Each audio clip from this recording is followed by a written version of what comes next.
వారి గృహంలో భోజనం ఏర్పాటు చేశారు. సుమారు బాగా ఊళ్ళోనే ధనవంతులు వాళ్ళు. భోజనం చేసేటప్పుడు ఆ ఇంటికల్లా ఆయన ఇంకా ప్రభువు నమ్ముకోలేదు. ఆయన భోజనం చేసే దగ్గర కూర్చొని, మీ వాక్యం అంతా విన్నాను, దేవుని వాక్యం అంటే ఏంటండి అని ఆయన అడిగాడు. నేను అన్నాను, దేవుని వాక్యం అంటే దేవుని నోట్లో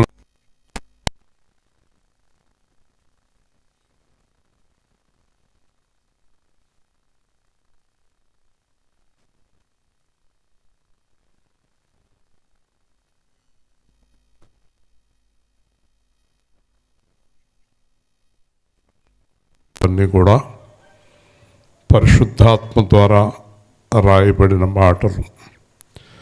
మరి ఇవి దేవుని మాటలు అనడానికి గ్యారంటీ ఏంటండి అని అడిగాడు. దేవుడే చెప్పాడండి ఆ మాట, నా మాట అయితే జరుగుతుంది, మనుష్యుల మాట అయితే జరగదు అన్నాడు. అన్నాను, అయితే ఇప్పుడు మీరు చెప్పినవన్నీ జరుగుతాయా అన్నాడు. మీరు అన్నీ విన్నారా అన్నా. విన్నాను అన్నాడు. దాంట్లో ఏ మాట మీకు జరగాలని కోరుకుంటున్నారు అన్నాను. నేను యేసు ప్రభుని దేవుడని అనుకోవటం లేదు, నేను యేసు ప్రభుని దేవుడని అనుకునేలాగా దేవుడు చేస్తాడా అన్నాడు. మీరు నమ్మితే చేస్తాడు అన్నాను.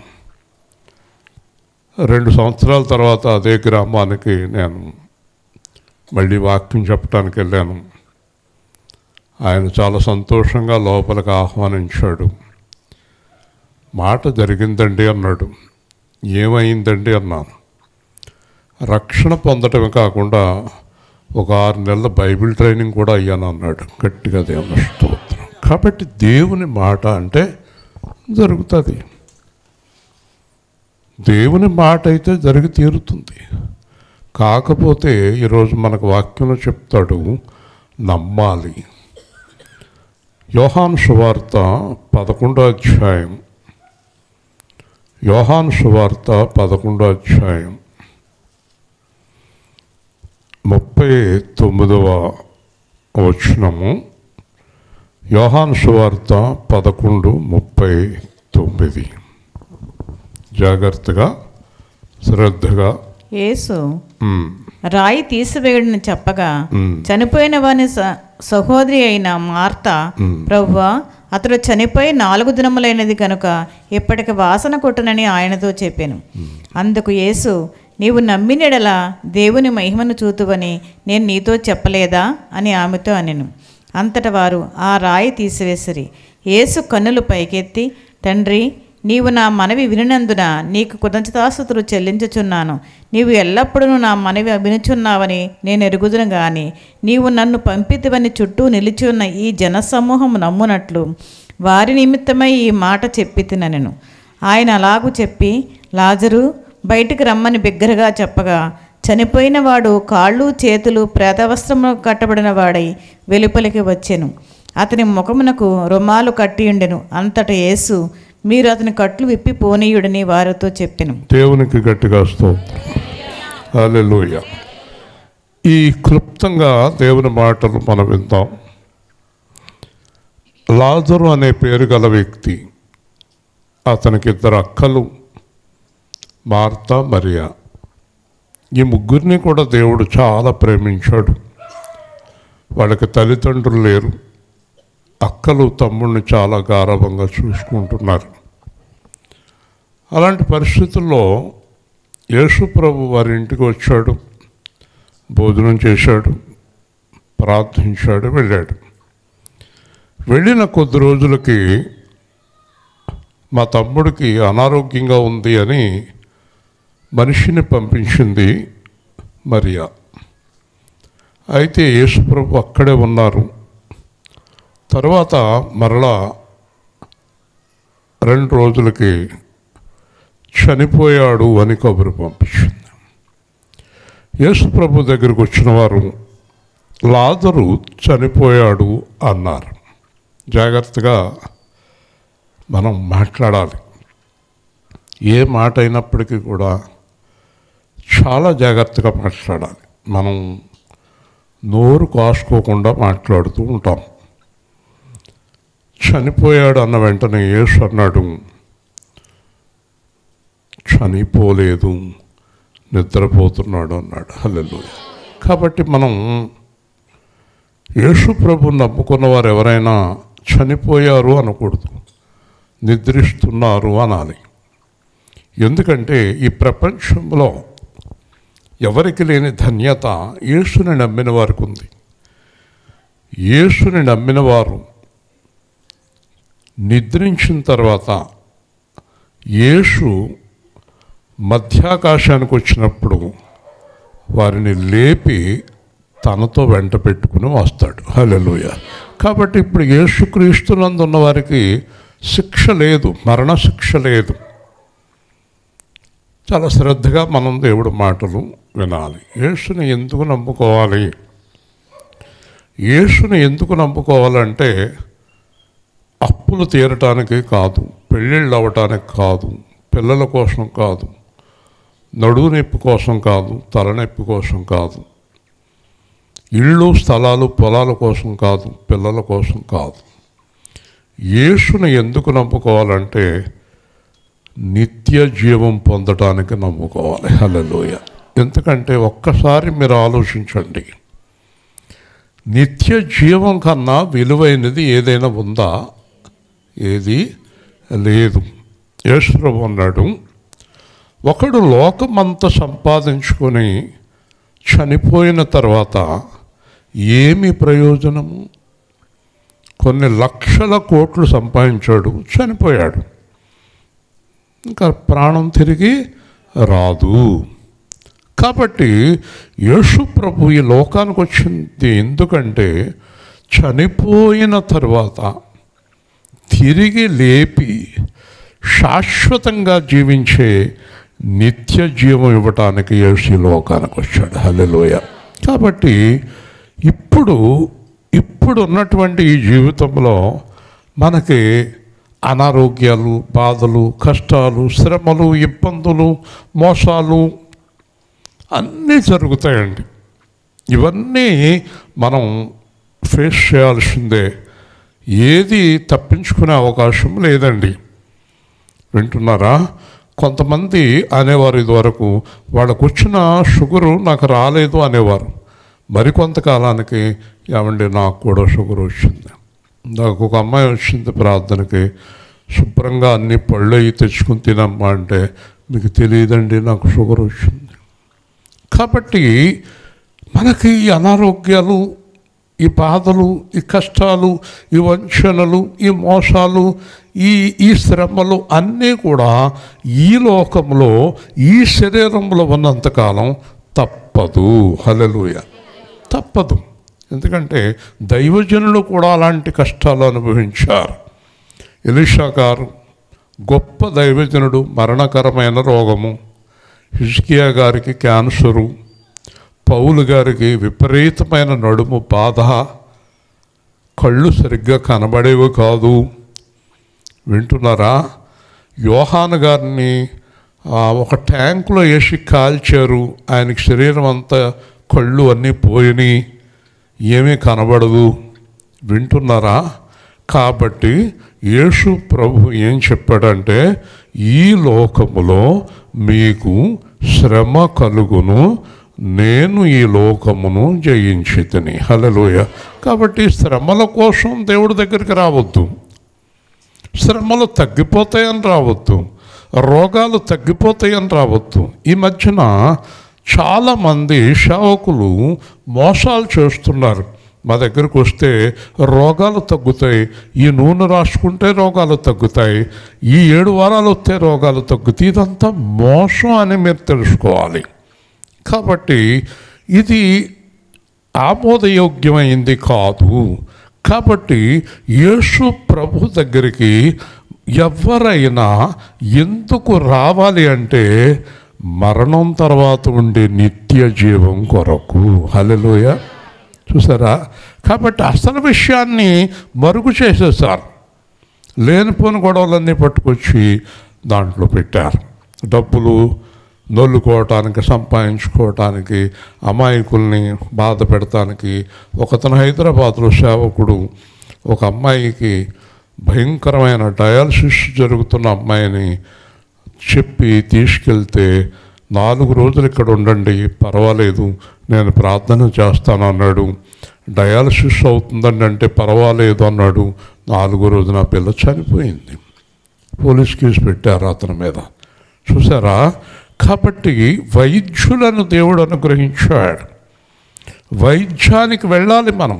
ఎందుకంటే మనం తినే ఆహారములో తేడా ఉంది, పీల్చే గాలిలో తేడా ఉంది, త్రాగే నీళ్లలో తేడా ఉంది. అనారోగ్యం రాకుండా ఎవ్వరూ ఉండటానికి ఆస్కారం లేదు. హల్లెలూయా. చిన్న పిల్లలకు కూడా షుగర్ వస్తూ ఉంది. కాబట్టి దాని గురించి మీరు పక్కన పెట్టి యేసుని నమ్ముకుంటే నాకు నిత్య జీవం వస్తుంది. హల్లెలూయా. ఒక ధనవంతుడు యేసు ప్రభు దగ్గరికి వెళ్ళి మోకరించాడు. అయ్యా, నాకు నిత్య జీవం కావాలన్నాడు. మీకు అర్థమైందా నిత్య జీవం అంటే ఏంటో? మరణం తర్వాత తిరిగి లేచి ఎప్పుడు దేవుడితో దేవదూతల్లాగా, దేవుళ్ళలాగా ఉండేటటువంటి జీవితము. హల్లెలూయా. అంటే మరణం లేదు. ఇంకోటి, అసలు మానవుడికి మరణం ఎందుకు వచ్చింది? పాపం వలన మరణం వచ్చింది. మరి ఆ మరణం శిక్ష ఎలా పోయింది? యేసు మరణంతో మరణ శిక్ష రద్దయిపోయింది. ఎందుకంటే యేసు తిరిగి లేవలేదనుకోండి, మరణశిక్ష అలాగే ఉండిపోను. యేసు తిరిగి లేచాడు కనుక మనలను కూడా తిరిగి లేపుతాడు అనే దానికి స్పష్టమైన ఉదాహరణ. హల్లెలూయా. కాబట్టి మనము తిరిగి లేస్తాము. కాబట్టి మనం భయపడక్కర్లేదు.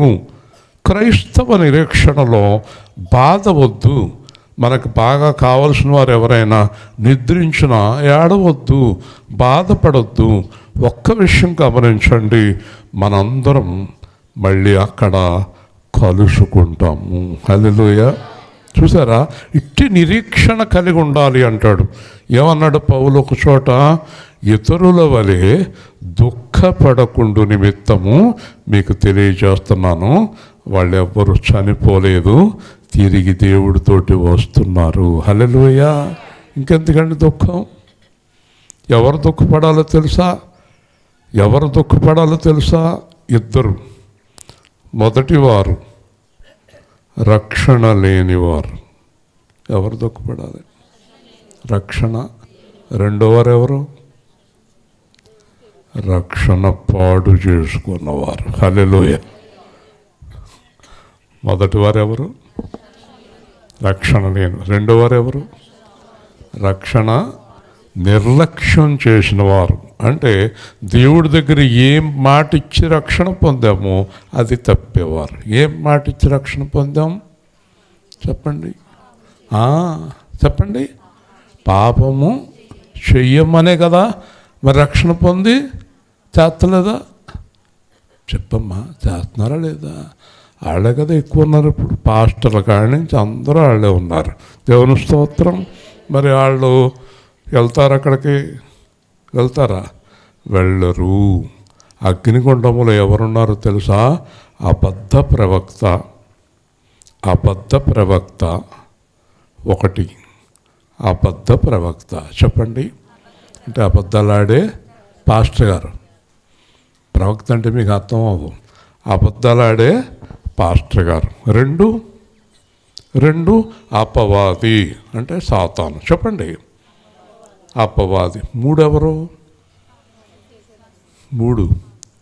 666 ముద్ర వేయించుకున్నవారు. ఎవరండి ఈ 666 ముద్ర వేయించుకున్న వాళ్ళు? ఎవరు? లోకాన్ని, పాపాన్ని, మోసాన్ని ప్రేమించేవారందరికీ ఆ ముద్ర పడుతుంది. హల్లెలూయా. ఇప్పుడు అర్థమైంది మీకు? మరి ఎవరండి నిత్య జీవానికి వెళ్ళేవాళ్ళు? యేసు ప్రభుతో ఉండేవాళ్ళు ఎవరండి? యేసు క్రీస్తు కొరకు, వాక్యము కొరకు, సువార్త కొరకు ప్రాణము సైతం అర్పించి పరిశుద్ధులుగా నిద్రించిన వారు. హల్లెలూయా. వాళ్ళే అక్కడ ఉండేది, వాళ్ళే ఉండేది. కాబట్టి మీరందరూ, నాకు మళ్ళీ ఇంకొకసారి ఇక్కడ మాట్లాడటానికి అవకాశం వచ్చింది చెప్తున్నాను, పరిశుద్ధత లేకుండా ఎవ్వరూ నిత్య జీవానికి వెళ్ళరు. హల్లెలూయా. అర్థమైంది కదా మీకు? పరిశుద్ధులై ఉండాలి. జీవవాక్యము ఇలలో చాటుచు, జీవవాక్యము ఇలలో చాటుచు, జీవితము అర్పించిన, జీవితము అర్పించిన హత సాక్షుల కవిలలో, హత సాక్షుల కవిలలో నీ పేరున్నదా, నా పేరున్నదా. ఆకాశ మండలములో తీయడు అంధకార శక్తులను గెలచిన విజయ వీరుల కవిలలో నీ పేరున్నదా, నా పేరున్నదా. దేవుని సన్నిధి మహిమాధననిధి, దాతలు వేడి వరములు పొందిన ప్రార్థన వీరుల కవిలలో నీ పేరున్నదా, నా పేరున్నదా. యేసు ప్రభు కూర్చున్నారు, దేవదూతలు కూర్చున్నారు, అందరూ కూర్చున్నారు. ఒక్కొక్కళ్ళు వెళ్ళి అక్కడ నిలబడుతున్నారు. ఒక పాస్టర్ గారు వెళ్ళి అక్కడ నిలబడ్డారు. పాస్టర్ గారు వెళ్ళి నిలబడ్డారు. ఇలా అన్నారు ప్రభు, ఇలా చూపించారు ప్రభు. అదేంటి ప్రభు, అదేంటి ప్రభు అంటున్నారు. దేవదూతలు అతనితో చెప్తున్నారు, పాస్టర్ గారితో, నీ పేరు జీవ గ్రంథంలో లేదు. ఎవరి పేరు చెప్పండి? పాస్టర్ గారి పేరు ఎక్కడ లేదు? జీవ గ్రంథంలో లేదు. అదేంటి ప్రభువా, నా పేరు రాశారు మీరు, నా పేరు రాశారు మీరు అని అరుస్తున్నాడంట అక్కడ. యస్, నీ పేరు నేను రాశాను, కానీ తుడిచేశాను. హల్లెలూయా. తుడిచేశారా? ఎందుకు తుడిచేశారు? ముందు సేవ బాగా చేసావు, చాలా చక్కగా చేసావు, మంచి సేవకుడుగా ఉన్నావు. తర్వాత మొదలెట్టావు డబ్బులు పోగేసుకోవటం, మోసం చేయటం, అబద్ధాలు ఆడటం, వ్యభిచారం చేయటం, తప్పుడు మాటలు చెప్పటం, అబద్ధాలు చెప్పి నా ప్రజలను మోసం చేయటం, లేనిపోని దర్శనాలు వచ్చినాయని చెప్పి మోసం చేసి నా ప్రజలను, నేను నీ దగ్గరికి పంపించిన గొర్రెలను, గొర్రె పిల్లలను మోసం చేశావు. అందుకే నీ పేరు తుడి చేశాను. దేవుని స్తోత్రం. చెప్పండి, చెప్పండి, మాట్లాడరేంటి? ఎవరి పేరు తుడిచేస్తాడు? యేసు ప్రభువుని నమ్ముకొని అబద్ధాలు, మోసాలు, దొంగతనాలు, ధనాపేక్ష, లోకాపేక్ష, చెడు అలవాట్లు కలవాళ్ళని దేవుని రాజ్యానికి రానివ్వడం. నేను ఒక మాట అడుగుతాను, చెప్తారా మిమ్మల్ని? నాకు తెలియక అడుగుతున్నానండి, మీలో ఎవరైనా తెలివైన ఉంటూ చెప్పండి. మనం రక్షణ పొందింది పాపం చేయడానికి లైసెన్సా? చెప్పండి సమాధానం. రక్షణ పొందితే పాపం చేయడానికి లైసెన్సా? కానీ ఒక పాస్టర్ గారు చెప్పాడు నాకు అలాగా. ఏమన్నాడో తెలుసు ఆయన? 2001లో నేను రక్షణ పొందాను. 99లో ఆయన నా దగ్గరికి వచ్చాడు. వచ్చి, మూర్తి గారు మీరు రక్షణ పొందాలి, మీరు యేసు ప్రభువుని తెలుసుకున్నానంటే కుదరదు, రక్షణ పొందాలని. అంటే రక్షణ ఎందుకు పొందాలండి అని అడిగాను నేను. అప్పటికే నేను బైబిల్ బాగా చదివేసి ఉన్నాను. రక్షణ ఎందుకు పొందాలంటే అన్నాను. మీరు రక్షణ పొందకుండా చనిపోయారు అనుకోండి, నరకానికి వెళ్ళిపోతారు అన్నాడు. ఓకే, రక్షణ పొందితే అన్నాను, రక్షణ పొందితే పరలోకి వెళ్తారు అన్నాడు. ఓకే, చాలా సంతోషం, చాలా బాగా చెప్పారు. మరి రక్షణ పొందినప్పుడు ఏం జరుగుతుందంటే మీ పాపాలన్నీ క్షమించబడతాయి అన్నాడు. ఇది కూడా చాలా బాగుంది. మరి రక్షణ పొందాక పాపం చేస్తే ఏం జరుగుతుంది అన్నాను. కాపలా కాస్తాడు అన్నాడు. పాపాలకే అంటుకోకుండా కాపలా కాస్తాడంట. ఎవరు?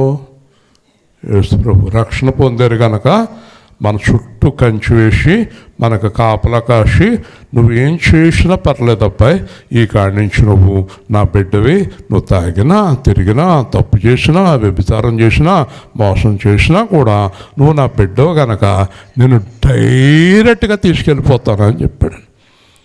నేనేం చెప్పాను తెలుసా అతనికి? అలాంటి రక్షణ నాకు అక్కర్లేదు అన్నాను. హల్లెలూయా.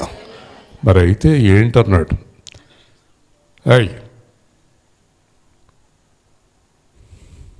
చూడేం చేస్తున్నాను, నేను పాపం చెయ్యకూడదని నిర్ణయించుకున్నాక రక్షణ పొందుతానని చెప్పాను. దేవుని స్తోత్రం. గట్టిగా చెప్పండి హల్లెలూయా. అయితే రక్షణ పొందాక పాపం చేసిన వారి పరిస్థితి ఏంటి? మీకు అందరికీ తెలుసు. ఒక గొప్ప దైవజనుడు మసిరామణి, ఆయన రాసిన పాటలు చాలా పేరు మీకు తెలుసు. దాంట్లో గొప్ప పాట నడిపించు నానావా.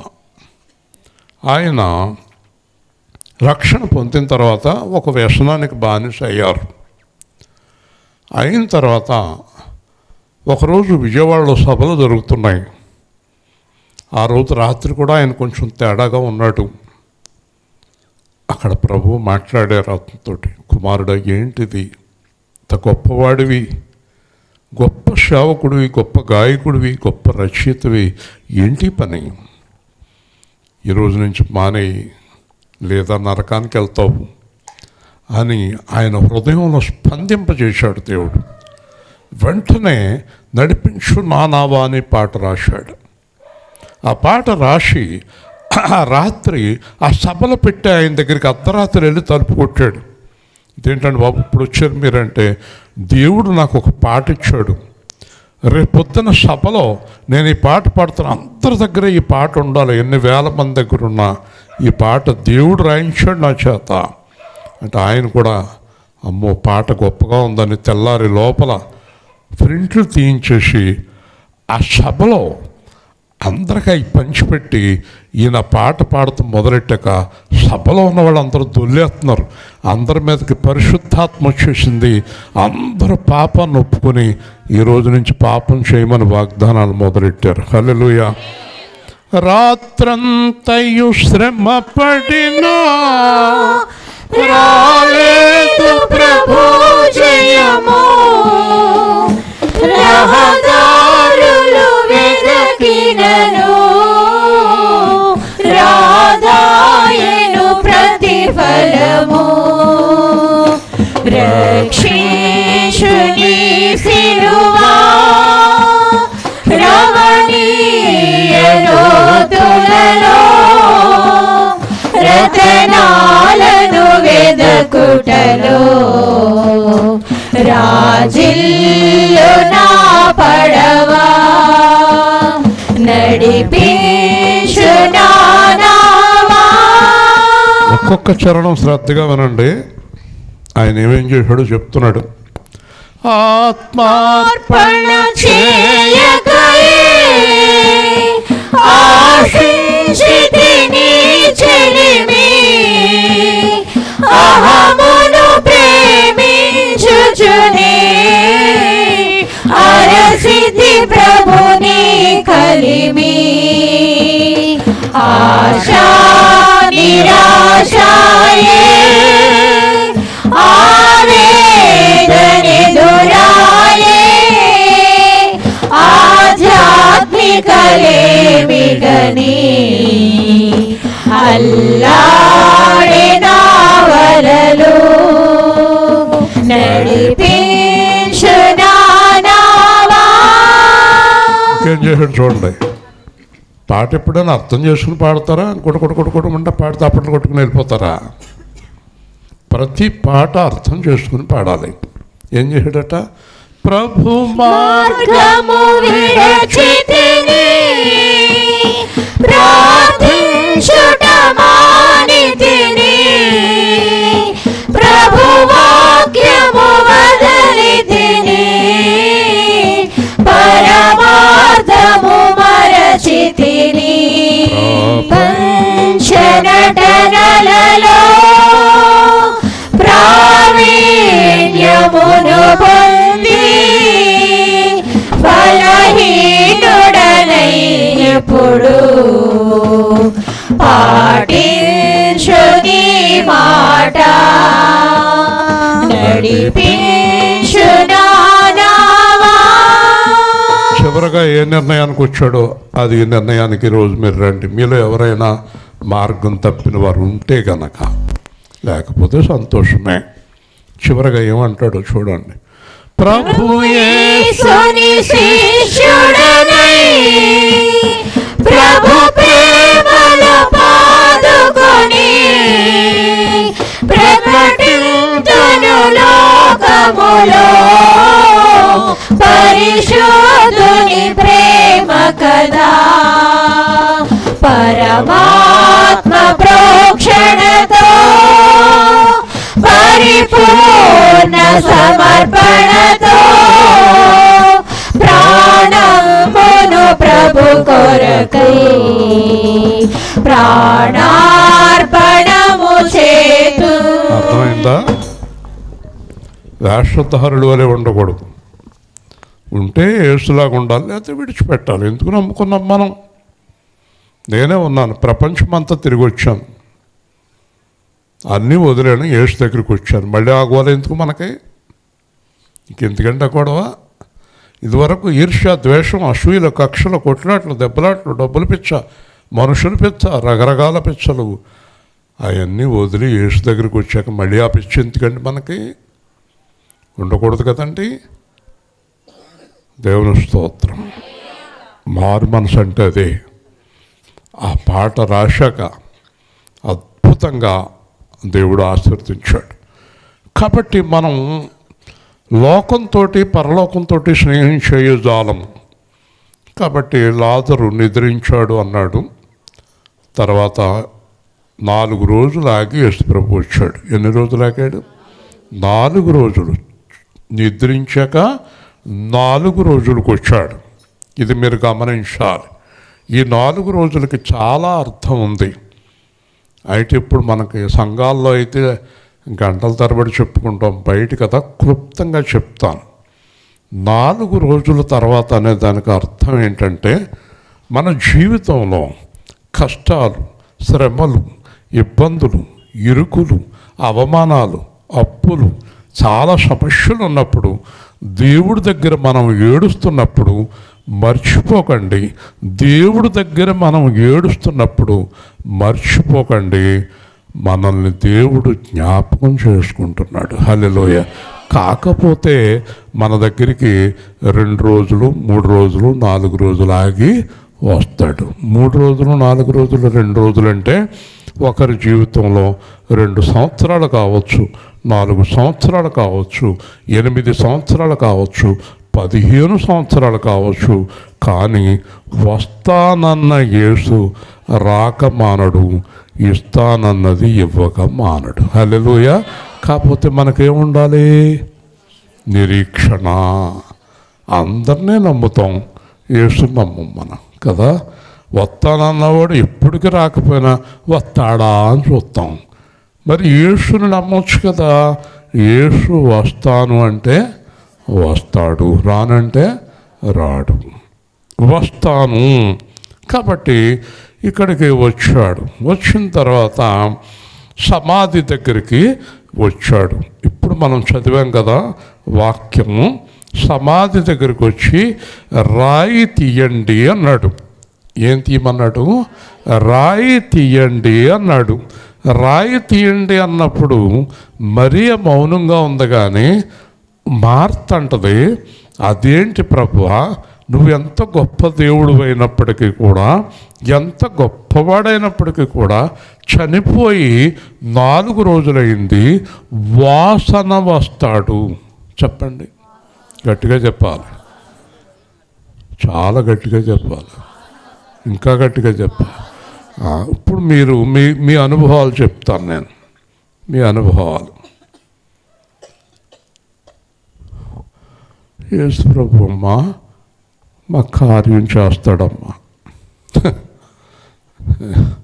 ఇంకేం చేస్తాడు, నీ బతుకు అయిపోయింది, ఇంకా చేస్తాడా, ఇంకా నీకు నమ్మకమేనా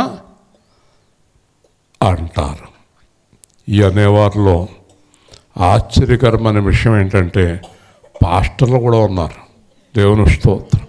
మీరా ఆలయమా కడతారా నన్ను?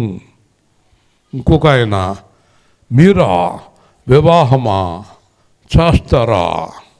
వింటున్నారా? ఇలాగా మనల్ని, నమ్మకములో ఉన్నవారిని నమ్మకము నుంచి బయటకు తీయటానికి కొన్ని వందల మంది ప్రయత్నం చేస్తారు. హల్లెలూయా.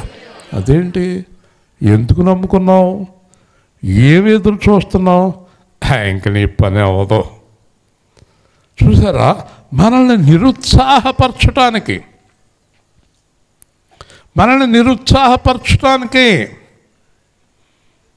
గుర్తుపెట్టుకోండి. ఈ రోజున మన జీవితాల్లో ఇలాంటి వారే ఎక్కువ మంది ఉన్నారు. కాదమ్మా, దేవుడు నెరవేరుస్తాడు, ఖచ్చితంగా నెరవేరుస్తాడు అంటే నమ్మరు. అలా కాదండి అంటారు. ఈ మాట గుర్తుపెట్టుకోండి. ఈవిడి యేసుతోటి అంటుంది, యేసుతోటి ఎందుకు అనాలి? ఈవిడి యేసు రాయి తీయమన్న తర్వాత ఆయనకు అడ్డు చెప్పవచ్చునా? దేవుని స్తోత్రం. ఎందుకంటే చెప్తుంది, విశ్వాసము దేవుని మాట మీద లేదు, దేవుని మాట మీద లేదు. లోకానుసారంగా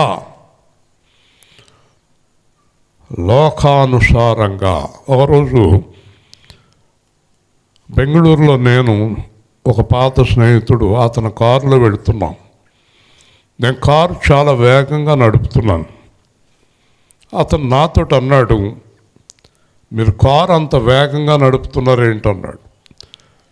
నీ కారు అని అంటున్నావా? మరి నా కారు నడిపినప్పుడు నువ్వు ఎప్పుడు అడగలేదు కదా అన్నాను.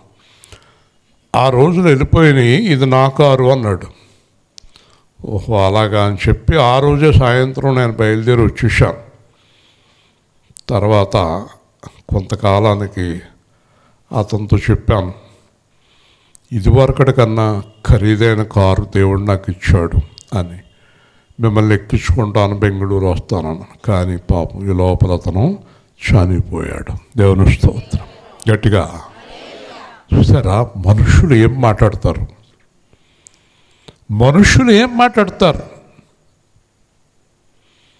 మనుషులు ఎప్పుడూ నిన్ను నిరుత్సాహపరుస్తారు.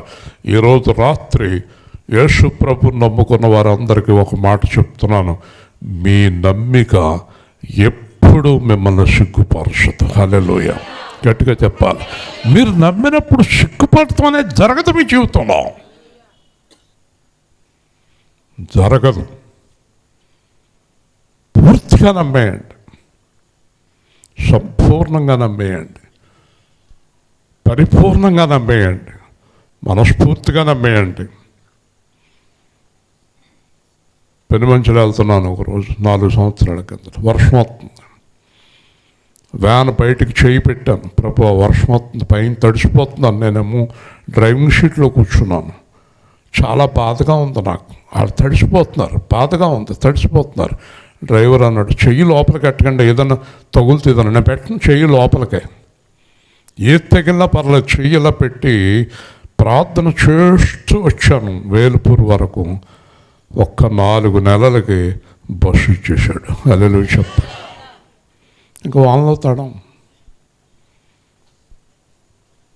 ఒక్కటే గుర్తుపెట్టుకోండి, ఆయన అంటాడు, ఆత్మార్పణ చేయలేదు నేను, అహము వెళ్ళలేదు, లోకాన్ని వెళ్ళలేదు, నేను నీ దగ్గరికి రాలేదు. ఈ రాత్రి నేను ప్రకటిస్తున్నాను, మనస్ఫూర్తిగా ఆత్మతో, ప్రేమతో, హృదయముతో, పరిశుద్ధతతో నిజంగా యేసు దగ్గరికి రా.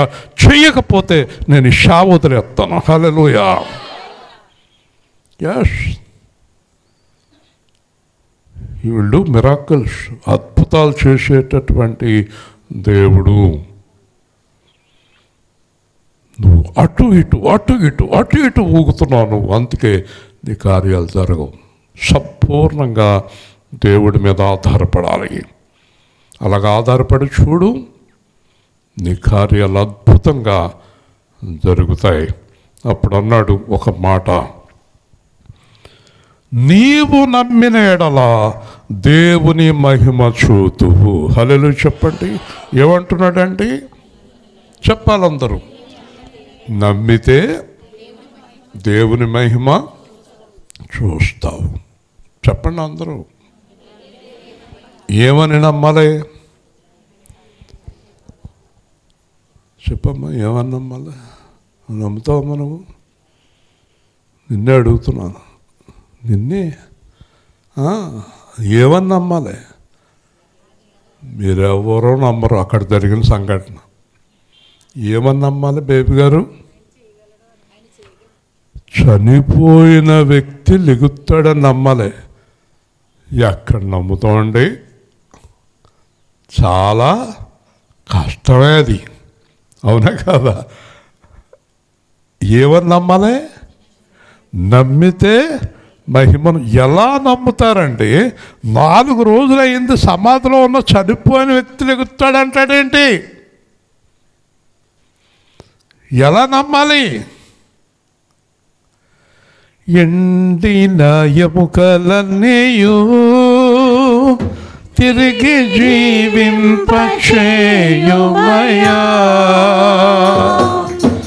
ఎండిన ఎముకలన్నీయు తిరిగి జీవింపచేయుమయా.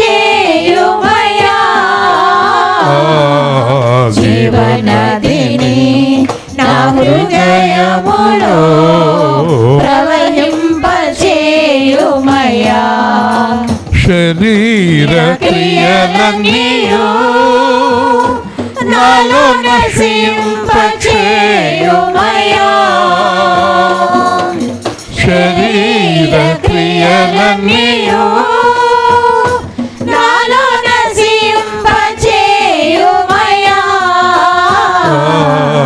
జీవనదిని నా హృదయములో ప్రవహింపచేయుమయా. బలహీన సమయములో నీ బలము ప్రసాదించుము. బలహీన సమయములో నీ బలము ప్రసాదించుము. జీవనదిని నా హృదయములో ప్రవహింపచేయుమయా. ఆత్మీయ వరములతో నన్ను అభిషేకం చేయుమయా. ఆత్మీయ వరములతో నన్ను అభిషేకం చేయుమయా. జీవనదిని నా హృదయములో ప్రవహింపచేయుమయా. చూసారండి, నిజంగా చెప్తున్నాను, నా 26 సంవత్సరాల అనుభవంలో ఇంచుమించు 450 మందికి రక్షణ ఇచ్చాను.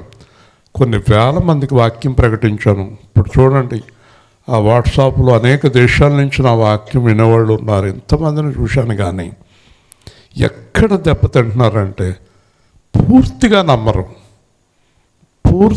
నమ్మరు అన్నమాట. అటు ఇటు ఊగుతూ ఉంటారు. కానీ యేసు ప్రభు విషయంలో సంపూర్ణంగా నమ్మేయచ్చు మనం. హల్లెలూయా. కాబట్టి నువ్వు నమ్మితే దేవుడి మహిమను చూస్తావు. నువ్వు నమ్మటం లేదు.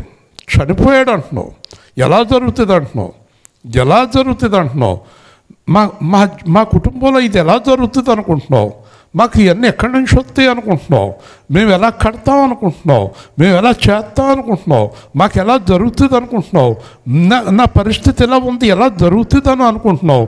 కానీ అలాంటి పరిస్థితుల్లో మాత్రమే యేసయ్య అద్భుతాలు చేస్తాడు. హల్లెలూయా. చాలా అద్భుతాలు చేస్తాడు దేవుడు. ఊహించలేనటువంటి కార్యాలు చేస్తాడు. నమ్మకం సడలిపోకూడదు, జారిపోకూడదు. ఖచ్చితంగా నా యందు నిలిచి ఉండి ఫలించుడి. ఆయన నమ్మిన వారు ప్రపంచంలో ఎంతవరకు సిగ్గుపడిన వారు ఒక్కరంటే ఒక్కరు లేరు. హల్లెలూయా. పూర్తిగా నమ్మాలి, 100% ఆయన మీద ఆధారపడాలి.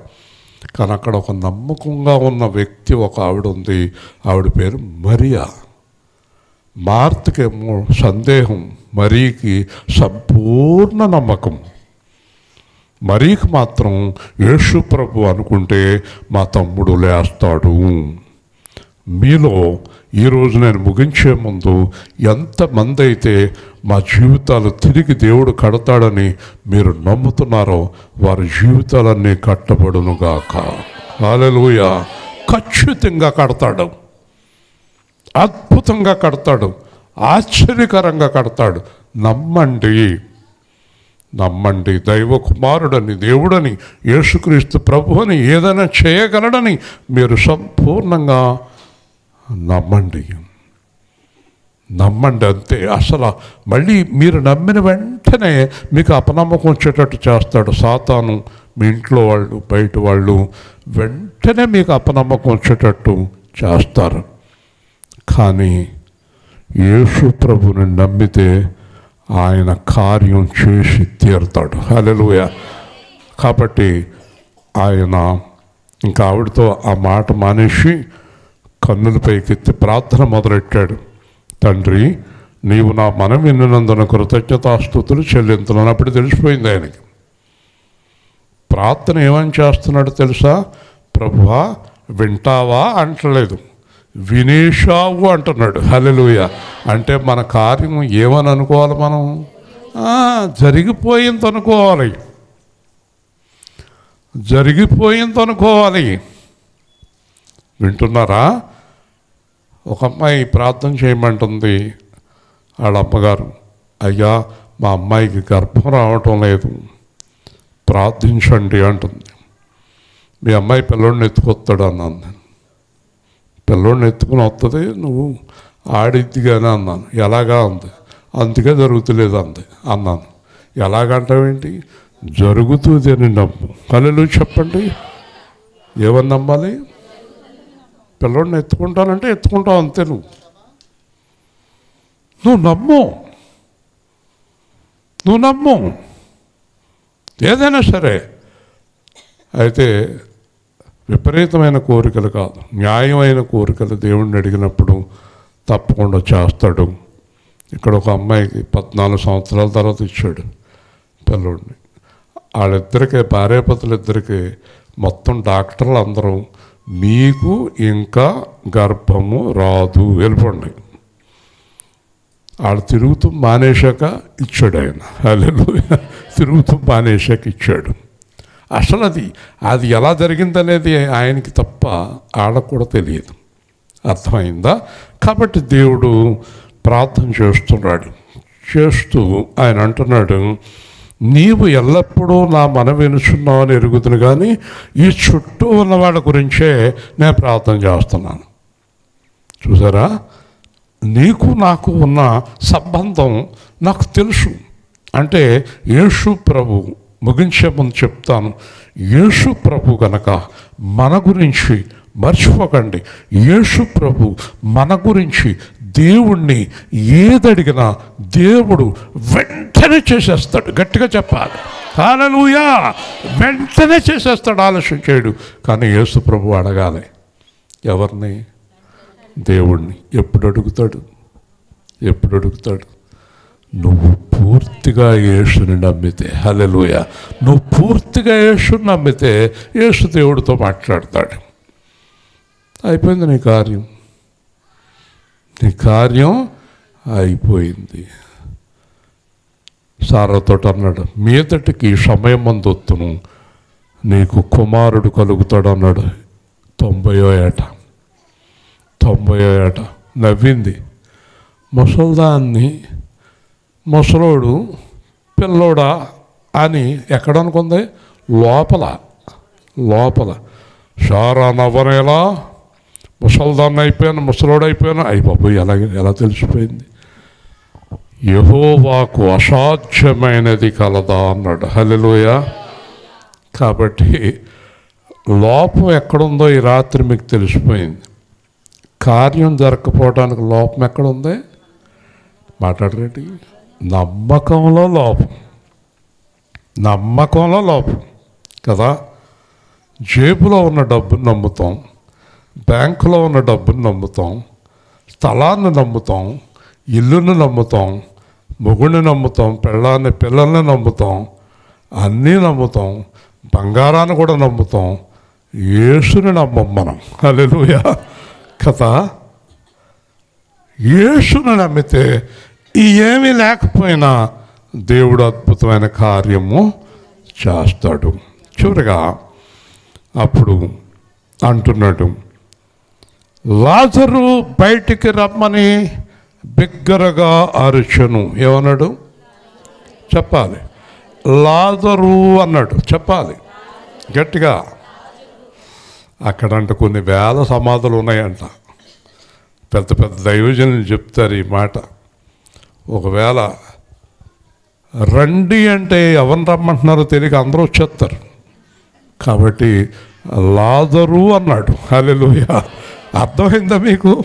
ఒకవేళ పేరు పెట్టలేదనుకోండి, చచ్చిపోయినాడు అందరూ వచ్చి నుంచుంటారు.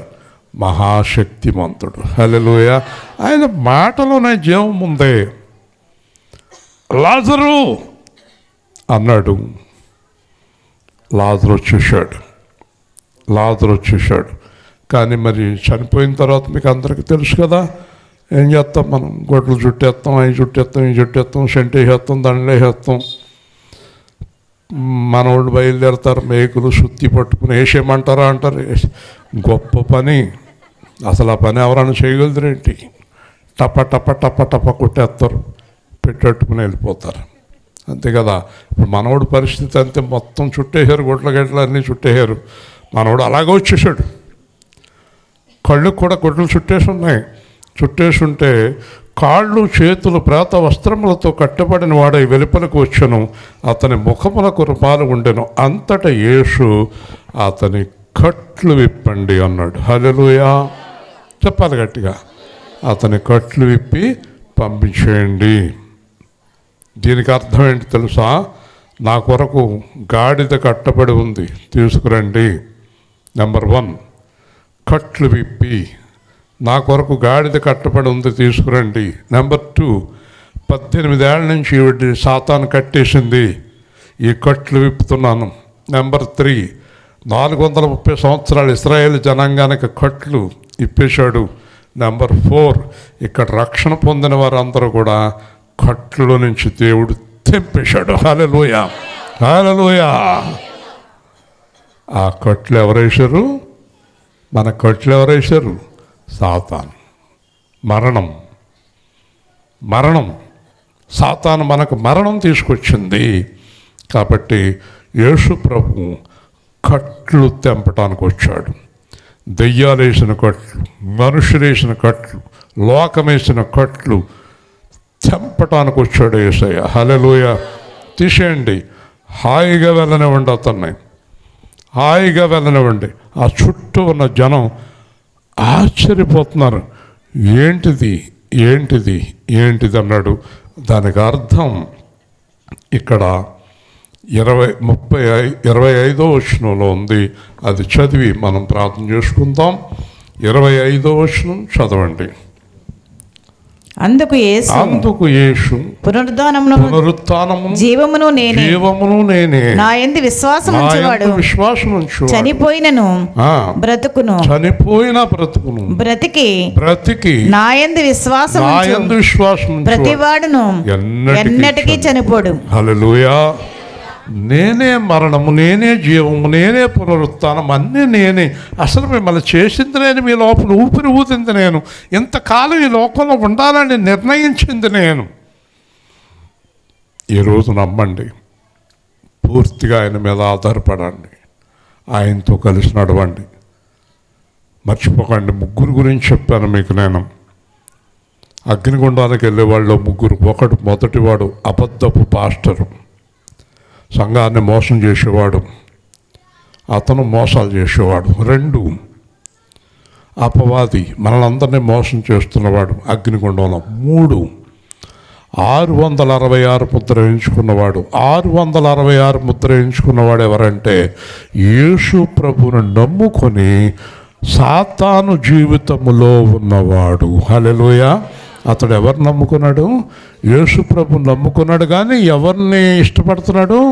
అపవాది కార్యాలు ఇష్టపడుతున్నాడు. అంటే ఒక్క మాటలో చెప్పాలంటే యేసు ప్రభువును నమ్ముకొని పాపములో ఉన్నవాడు. ఈ ముగ్గురు అగ్నిగుండానికి వెళ్ళిపోతారు. మరి పరలోకంలో ఎవరు ఉంటారు? జయించువారు. హల్లెలూయా. లోకాన్ని, పాపాన్ని, అపవాదిని, శాపాన్ని, మోసాన్ని, డబ్బుని, సమస్తాన్ని, అబద్ధాన్ని జయించేవారు. మీరందరూ కట్లు విప్పబడి జయించేవారుగా ఉందురుగాక. ప్రేమగల తండ్రి, జీవాధిపతి అయిన ప్రభువా, రాత్రికాలం ముందు మీరు మాకు ఇచ్చిన వాక్య భాగాన్ని బట్టి స్తోత్రాలు. అలాగే ఈ కూటమి ఏర్పాటు చేసిన వారిని, ఇక్కడ ఉన్నవారిని, ఇక్కడ వాక్యంలో పాల్గొన్న వారిని, మీ బిడ్డలందరినీ దీవించి మహిమ పొందుమని యేసుక్రీస్తు నామములో ప్రార్థిస్తున్నాము తండ్రి. ఆమెన్. మర్చిపోకండి, మరి వంటలు చేసేవారు ఎవరు సిద్ధపడండి.